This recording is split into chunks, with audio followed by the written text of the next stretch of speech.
Welcome back. The Forum for Investment Promotion Agencies in Africa, with the participation of the heads of 34 investment agencies, was held in Sharm el-Sheikh and actually stressed on a number of recommendations to enhance investment cooperation and intra-African trade among African countries. Today on the show, we're going to discuss this in more details with our guest for today, Dr. Tamer Awad, and actually he is a professor of international marketing. Good morning, doctor. Good morning, ma'am. How are you? So, first of all, doctor, let me talk about the significance of this important summit. Yeah, well, if you want to look at this summit, we need to look at it actually in the context of the overall orientation of Egyptian leadership nowadays. The involvement and engagement of the Egyptian leadership with the African continent is surging nowadays, okay, trying to build more ties, forming more coalitions. So I think the initiative taken by the Prime Minister, okay, was mainly backed by the orientation of the overall leadership in Egypt. So I think this is actually drawing our attention more to the African continent and the probabilities, probabilities of opportunities within this virgin, land, actually. So how important it is when it comes to increasing investments and talking about exchange trade and all these issues taking place when it comes to African countries in general? As I just said, okay, the African I'm talking nations, about the economic repercussions on the countries themselves. Yeah. As I was saying, okay, that Africa itself, okay, is a virgin land of opportunities. I've been to many African countries, okay, and I saw that there are a lot of opportunities which we can benefit from. Not only to benefit, but actually to build also some kind of coalitions or actually building more ties, okay, with those nations. Because we have a lot of experience, okay, in the infrastructure, in electricity, in information technology, which they can benefit from and can help us also to have, better relationships with those countries. And the COMESA itself, okay, is promoting such, initiatives, because Africa, they do have opportunities. They are lacking a lot of, resources, especially with expertise or the Egyptian expertise. They can benefit from our expertise, and we can also help them to prosper as, for the whole continent, as a matter of fact. What are the main challenges that we are facing in this respect if we're talking about moving forward and talking about the competitive advantage that we can have here in the African continent? Okay, we need to look at each nation, each African state in its own situation and conditions. We cannot neglect how these societies and how these economies actually evolved over the time. Like they didn't go through the regular kind of information technology, development. They didn't go from landline to cell phones or to, to GSM. As a matter of fact, they started the internet with mobile phones. So they didn't have the phase of, building up for DSL, the landline thingy, okay? So their information evolvement or information technology evolvement, okay, didn't really go through the regular, lifestyle, life cycle of technology. The major thing that we need to be very cautious about is their cultures, the culture differences that they have among, each nation is different in terms of culture. So we cannot just penetrate the market without understanding the culture, the economical situation, how this economy evolved, how they had, what kind of barriers are we going to be facing in there. So it is a real analysis, like SWOT analysis, to be applied on each of these nations, for example. Exactly. What would be helpful in such aspect, okay, that our embassies, okay, can provide, private sector or actually business people, okay, with the opportunities available in each of those countries. But still, each opportunity or each country need to be looked at within the context of its culture, because we don't want to build barriers. We want to actually cooperate easier. Okay, so culture, Economical barriers, political, social barriers need to be looked at. So each country or each project or each investment need to have a feasibility study to see whether we're going to be able to benefit and how we can benefit and what kind of return on investment we're going to get afterwards. So it's a big homework, but at the end of the day, it's going to be paying for the investor, paying for the businessman, okay? But still, I'm still stressing on the role of the Egyptian embassies, okay, in African nations to provide business people, okay, with, you know, some kind of, how call it, economical demographics of each country. Not only each country, even each city in there. Because from one city to the other, there are major differences. So we need to be more cautious dealing, you know, with those economies and those cultures. Talking about many initiatives that took place, I believe that Egypt achieved a lot when it comes to the new generation, bringing the African youth together. And I think this is of great importance. Just as you mentioned, of course, we have difference of culture. Each country has its own culture. But the point is that bringing the youth together to learn more about each other and to start with good leadership, I think this is of great importance as well.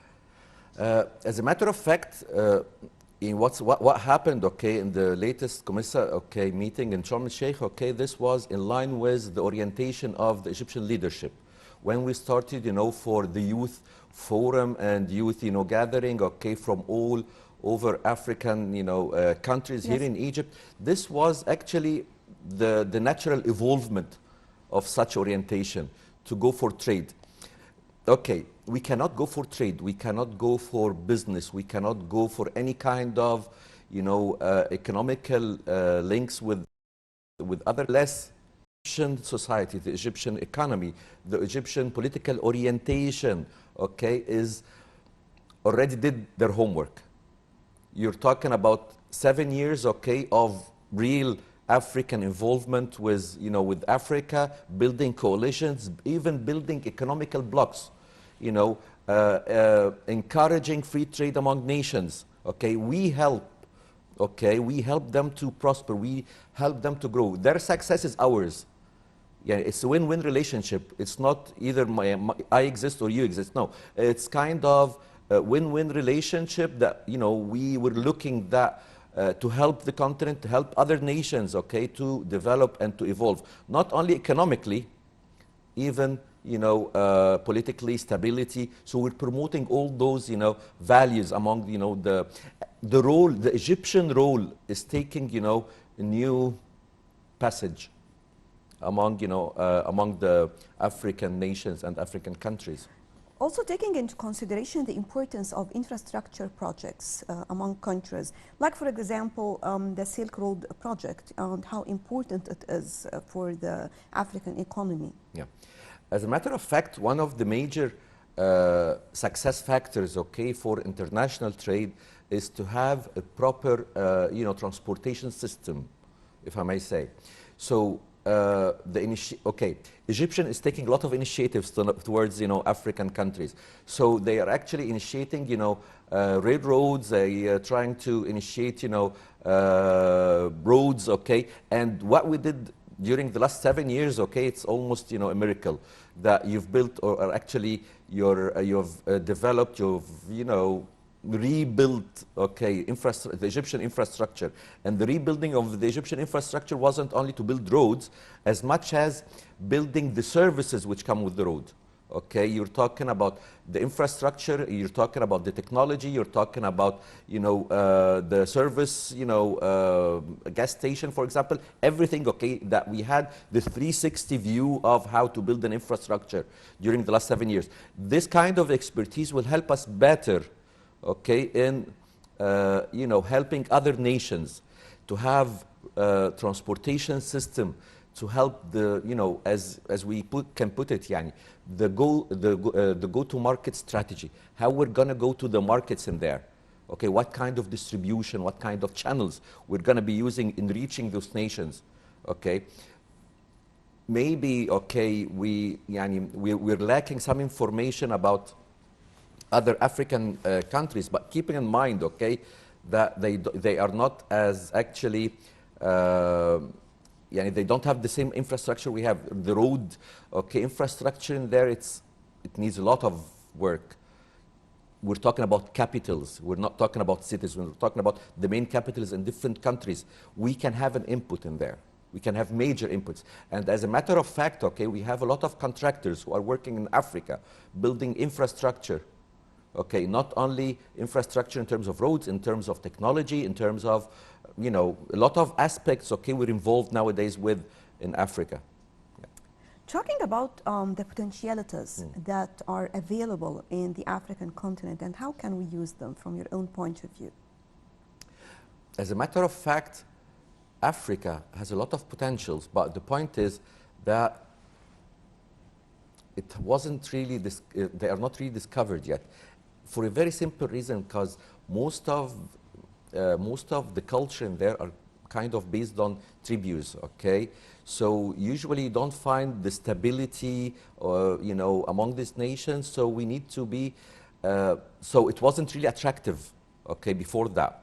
But with the coalition that we're building nowadays in Egypt, okay, we have huge leverage for the Egyptian, you know, political, you know, and diplomatic, okay, leverage we have as Egyptians, okay. So this is giving us a lot of, well, help, okay, in discovering these new opportunities, and we can also, you know, invite other nations, other countries, okay, to take advantage of those, you know, opportunities. What I'm saying is, it's full of opportunities, okay, but it requires a lot of investment and a lot of help. As a matter of fact, okay, Commissioner mentioned earlier, later, yani, okay, that there is a gap of 94 billion, okay, as a gap, as investment gap in the African continent. So this is how much we can, you know, benefit. This is how much, you know, opportunities we have. This 94 billion, okay, yeah, gap of investment, okay, this is a good opportunity for Egyptian businesses, actually, to take advantage of. One of the recommendations include the launch of an advisory council before the end of this year. How do you see this? Advisory council, okay. Advisory council, okay, I think this will fit also with, you know, giving the, or electronic having, platform for Africa. Yeah, okay. Before that, okay, we had a lot of problems, okay, in discovering, okay, what kind, as I was saying, okay, yes, in the we beginning need to go, yeah, mentioned exactly, part of we need to go to the embassy, okay, the embassy need to do its homework and find opportunities and give, you know, feasibility studies, all this work, okay. But nowadays with the technology, okay, each country can say, okay, we have those projects, okay, and we need that much investment. So you know exactly what they are lacking, what they are missing. So this kind of platform, okay, will facilitate for the business people, for the private sector to take part in, you know, an investment opportunity. So having such platform, okay, is of major importance. Instead of me going, okay, for each country and trying to understand what they are lacking, this will help us or help business people. What do they need, for example? Exactly. At least from their perspective. I'm not going to be imposing, you know, my project. I think they are going to be the only one who is going to be aware of exactly. their own needs, of course. Better, yeah, better than businessmen who are trying to discover, okay, what kind of opportunities are there. So I guess this platform is going to be a cornerstone, okay, for future investment and projects in the African continent at the end. Doctor, talking about education among these countries and the exchange of expertise, again, I'm talking about the new generation. I'm talking about youth who are going to be the leaders of the future, and to prepare them to be aware of all the potentialities around them and how to use it and how to start working and moving into different African countries to start and to invest. Okay. I think that education, or actually that Egypt can offer, you know, its expertise in education, especially in the university level, okay, I guess this will give us more soft power, okay, like we here in Egypt, okay, they're offering the Ministry of Higher Education, okay, they're offering actually, they're giving actually opportunities, okay, for Africans to come and study in the Egyptian universities. We cannot actually underestimate such a move. Okay, like our role in the Arab countries, okay, and how they value us is due to our educational system and how we help them, okay, playing the same role in the African continent, this will give us more support, more, you know, they will understand our culture, we understand. So it's going to be some kind of our ambassadors. I think that parallel to the economical initiatives or the initiatives taken by the Prime Minister, okay, going to Africa and investing there, we need to consider going with our educational system, even for, you know, universities. Like if you recall, okay, in the 70s, we had our, Cairo University branch in Sudan. How this helped, okay, in forming more ties with the Sudanese. Okay, same thing can be applied, okay, in other countries. Having such soft power will help us, okay, in facilitating, you know, finding new opportunities and building new economical opportunities. For education is major, is key, especially the highest percentage of the African generation are all youth. So we can approach, we can help, okay, in this aspect. Keeping in mind, okay, that we're talking about countries such as Nigeria with the population of 220 million, okay? We're talking about double or more than a double, okay, of the Egyptian population. There are a lot of opportunities we can take advantage of, but well, I think one of these opportunities is human capital. If we can really use them properly and concentrate on this, definitely this will make a big difference. We have, this is one of the major sources, actual resources and again, in Africa. a major challenge as well. It's another major challenge. And you cannot imagine who's taking advantage of that. China. Yes. China nowadays, okay, the labor market is getting expensive in China. So they're going for, you know, African countries, okay, to build their plants in there and take advantage of the cheap labor in there. Okay, so you have this resource, you have the human power resource in Africa, but it's not being used properly. Okay, so as you were saying, okay, a while ago, that we need to look at the education, especially with this youth generation. They're starting to take into consideration training as well, and the efficiency of, especially when it comes to technicians in general, or technical jobs. Yeah. The labor market, okay, in Africa is lacking this aspect, the training and the technical part. That's why I'm thinking about this part in particular, because definitely it will make a big difference. We started our, okay, well, we started our industries, okay, long ago. We have this kind of expertise, helping them, or even building technical schools in there. We have this heritage, we have this knowledge, we have this expertise. This is another way also to leverage our position among, you know, African nations. So what I'm thinking of, okay, that it's not matter of going economical or finding economical opportunities as much as, okay, that we have other actually roads to go. Penetrating exactly, penetrating. This kind of penetration, soft actually, penetrating. Well, if you think it's soft, but at the end of the day, this is building other economies or building other countries. So you have many aspects to look at. Going only for the economical is going to be loss, okay?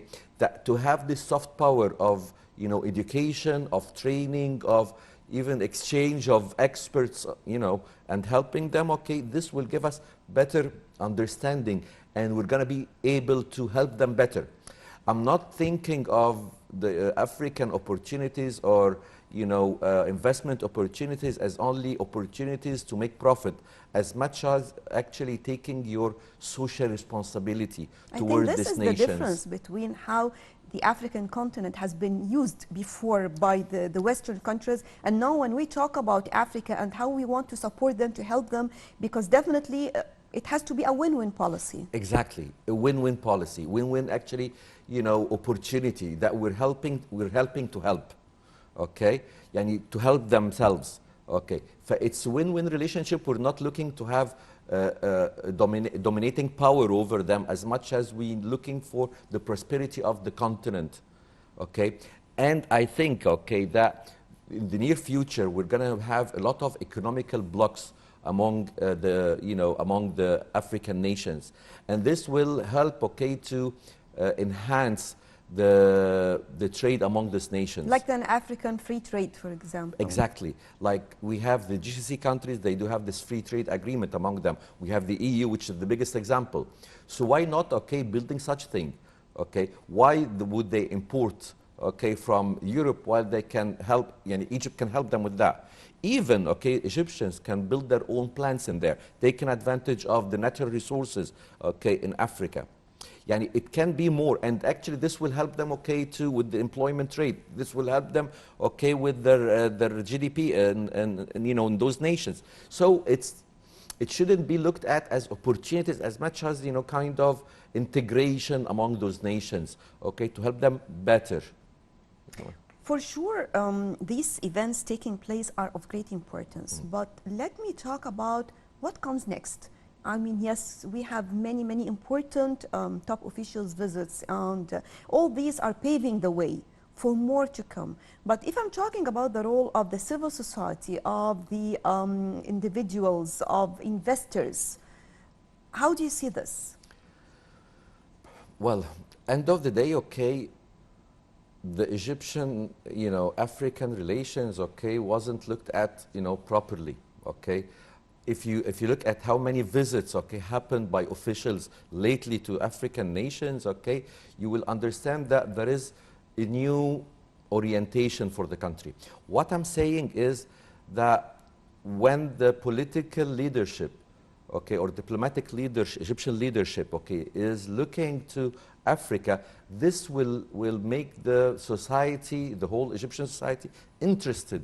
Okay, when we listen to the news and finding that they are talking about, African nations, when we look at programs, okay, talk shows, for example, hosting some of the African leaders, this will actually make the Egyptian get more interested. Okay, we never thought of going to, to an African country, for example, for leisure or actually for tourism. In general. Exactly. Okay, although it's okay, going to Africa, it's a virgin land.